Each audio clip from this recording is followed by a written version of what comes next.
সহবাসের পরে মেয়েদের জন্য ফরজ গোসল না করে ঘরের কাজকাম রান্না বাড়া ইত্যাদি করা, বাচ্চাকে দুধ খাওয়ানো, এগুলো জায়েজ আছে নাকি না জায়েজ?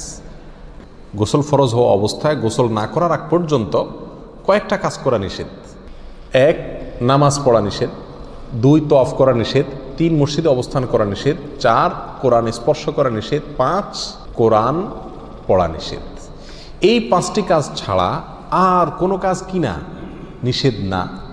অতএব সহবাসের পরে কোনো মেয়ে, কোনো মহিলা তিনি যদি গোসল না করে, ফরজ গোসল না করে তিনি যদি কি করেন, গৃহস্থলীর কাজকাম করেন, রান্না বাড়া করেন, অন্য কাজকাম করেন, বাচ্চাকে দুধ খাওয়ান, এগুলো এই 5টি নিষিদ্ধ কাজের আওতায় যেহেতু নাই, অতএব সেটা জায়েজ আছে।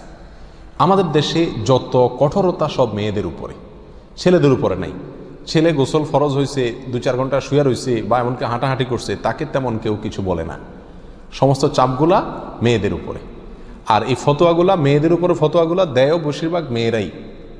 কথার কথা, ননদ আছে, শাশুড়ি আছে বা অন্য কেউ আছে বা জাল আছে, তো তারা খোঁচাইতে শুরু করে যে গোসল না করে বাচ্চাকে দুধ খাওয়াচ্ছে। কোনো বাচ্চা কাঁদতে কাঁদতে মরে যায় কিন্তু দুধ খাওয়ায় না, কেন? কারণ গোসল করে নেই।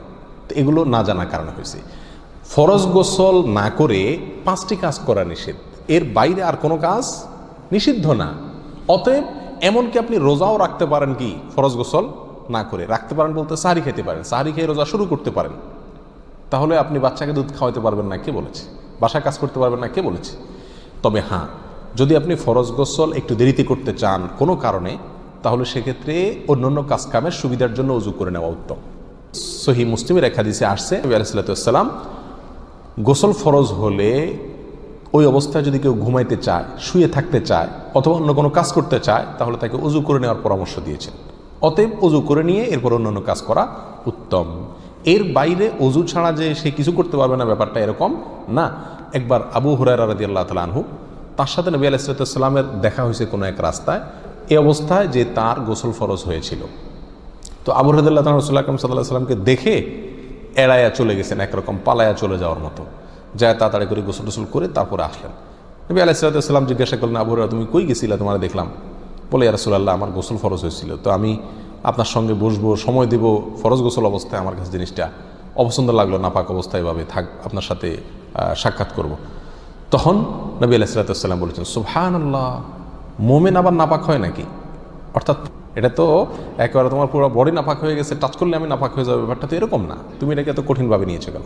তাহলে এই সব হাদিসগুলোকে সামনে রাখলে মোটামুটি পরিষ্কার হয়ে যায়।